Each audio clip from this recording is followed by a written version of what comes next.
तो नाज बलोच साहबा, डॉक्टर साहब ने बातें तो बड़ी अच्छी की हैं, तो इसका मतलब यह है कि जो आपके शिकवे शिकायतें हैं उनको भी ये दूर करने वाले हैं और गिलगित बल्तिस्तान में आप शायद इनके साथ मिलकर हुकूमत बनाने वाले हैं। देखिए, बहुत अच्छी बात है कि जो हमारे गिले शिकवे हैं, क्योंकि वो हमारे ज़ाती गिले शिकवे नहीं है, वो आवाम के शिकवे हैं। और जिस तरह मैंने आपसे पहले कहा कि आवाम का गैस का इशू, बिजली का इशू, और जाहिर ही बात है अगर बलूचिस्तान से गैस निकलता है और बलूचिस्तान के लोग लकड़ी पे चूल्हा जला रहे होते हैं और खाना पका रहे होते हैं, सिंध में गैस मौजूद है लेकिन सिंध के लोग गैस की लोड शेडिंग से दो चार हैं, 12-12 घंटे 15-15 घंटे की अजियतनाक लोड शेडिंग हो रही है, फिर टैरिफ में भी इजाफा हो रहा है, सेक्युलर डेट अलग बढ़ रहा है। ये तो वो कंसर्न है, अगर हम नहीं बोलेंगे तो पार्लियामेंट में बैठे हुए। आपने बलूचिस्तान का जिक्र किया, वैसे सवाल पूछ लूं अगर आप बुरा ना मनाएं, आज आपने माशाल्लाह बलोच ड्रेस पहना हुआ है जी, तो ये बलोच ड्रेस पहन के आप इस्लामाबाद में आसानी से घूम फिर लेती हैं? अल्हम्दुलिल्लाह, वेरी प्राउडली, ये मेरी सकाफत है, मेरा कल्चर है और मुझे फ़ख्र है कि मेरा एक लिबास है और मैं इसको ट्रेडिशन को कायम दायम रख रही हूँ और नस्लों से चलता आ रहा है, आजकल का तो है नहीं। अच्छा, ये हमारे बड़े पहनते आए हैं और हम भी इसको कैरी फॉरवर्ड करते हैं। तो अब ज़रा आपका क्या ख्याल है कि ये जो बातचीत और मुफाहमत का सिलसिला है इसको बलूचिस्तान तक वसी नहीं होना चाहिए? देखिए, बिल्कुल मैं यही कह रही हूँ कि जो इंटरनेशनल लेवल के ऊपर हम अगर डायलॉग्स कर रहे हैं और वहाँ पर हम जो है एक बहुत बड़ा पाकिस्तान का किरदार रोल रहा है और बहुत ही पॉजिटिव रोल रहा है, गेम चेंजर के तौर पे पाकिस्तान उभर के सामने आया है, इसमें कोई शक नहीं है। लेकिन इस वक्त जो वाकई में मुल्क के अंदरूनी मामलात हैं इनको भी सुधारने की इंतहाई ज़रूरत है, यहाँ के भी टेम्परेचर को कंट्रोल करने की ज़रूरत है, यहाँ के इश्यूज़ और ग्रीवेंसेस को एड्रेस करने की ज़रूरत है और उसके लिए भी नेगोशिएशंस जो है वो बहुत बेहतरीन तरीक़ेकार होता है जिसके साथ हम लोगों को इंक्लूड करें, मेन स्ट्रीम में अपने नौजवानों को इंक्लूड करें, चाहे वो कहीं किसी भी कॉर्नर से हों पाकिस्तान के, अपने नौजवानों को इंक्लूड करें मेन स्ट्रीम में, कलम के ज़रिए उनके अंदर, तालीम के ज़रिए, शऊर के ज़रिए जो है इंक्लूसिविटी पैदा करें। शफीला जान साहब, अब ये बताएं कि जमात इस्लामी तो जुमे को मुजाहरे कर रही है, तो अगर जमात इस्लामी ने 8-10 हज़ार बंदे इकट्ठे कर लिए तो फिर आप जमात इस्लामी को सपोर्ट करेंगे?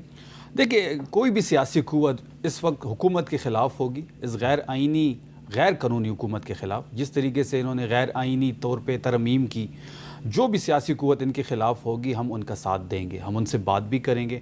हमने GUI से भी बात की, हम पीपल्स पार्टी के पास भी गए, 28वीं तरमीम की जब बाज़गश्त हो रही थी, तो हमारा स्टांस बड़ा क्लियर है कि जो भी सियासी क़ुव्वत इस हुकूमत के ख़िलाफ़ होगी हम उनका साथ देंगे। देखिए मीर साहब, मैं ज़रा एक और चीज़ यहाँ पे ऐड करना चाहूँगा।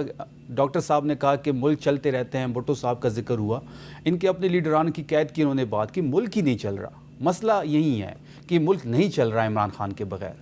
आप जिस तरीके से आपने इमरान खान साहब को आइसोलेट किया हुआ है और जिस तरीके से उनके जो बुनियादी हुकूक है वो सल्ब हो रहे हैं, मुल्क नहीं चल रहा। अब इसमें अगर मुल्क चल रहा होता, एक छोटा सा सवाल है कि अगर आप कह रहे हैं कि मुल्क नहीं चल रहा, तो ये जो स्विट्ज़रलैंड में इतना बड़ा जो एक मुआहदा जो है उस पर दस्तखत होने जा रहे हैं और सारी दुनिया पाकिस्तान की तारीफ़ें कर रही है, तो ये कैसे हो गया?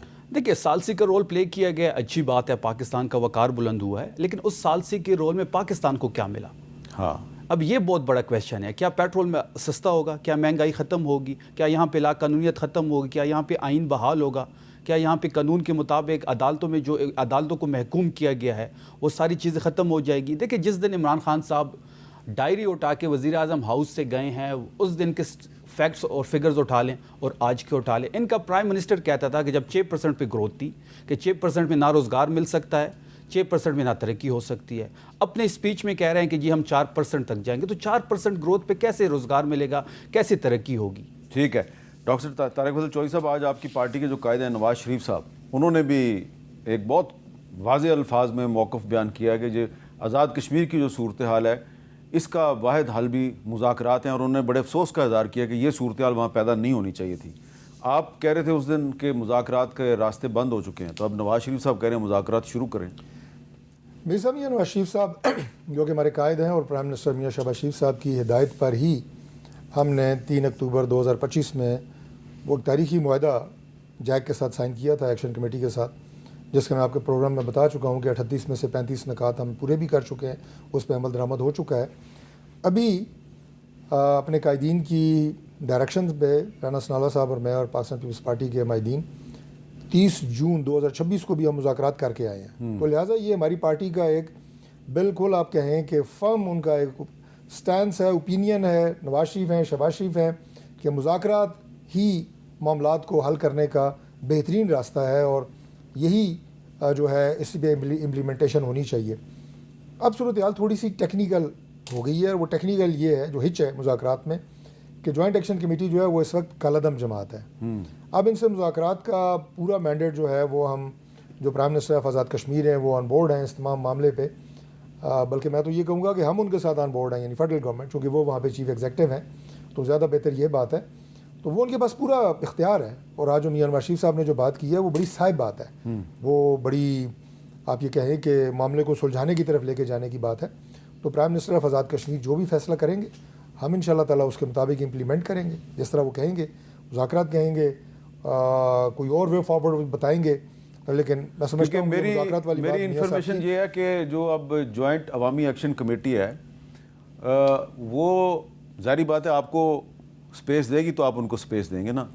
तो अगर आप उनसे मुज़ाकरात करने के लिए उन पर पाबंदी ख़त्म करते हैं तो जो उनका चार्टर ऑफ डिमांड होगा उसमें बहुत से मुतालबात होंगे, लेकिन शायद फ़िलहाल वो जो मुहाजिरीन की 12 नशस्तें हैं उस पर वो अभी आपके साथ कोई ज़्यादा जोर नहीं डालेंगे। मीर साहब 30 जून की मैं अभी जो बात कर रहा हूँ पिछले माह की, उसमें हमने जो उनसे 12 सीटों की बात की थी, हमने बिल्कुल ये नहीं कहा था कि हम इस पर बात करने के लिए तैयार नहीं हैं। हमने उन्हें ये कहा था कि इस पर रास्ता निकल सकता है, यानी ये नहीं कहा था कि ख़त्म हो जाएंगी।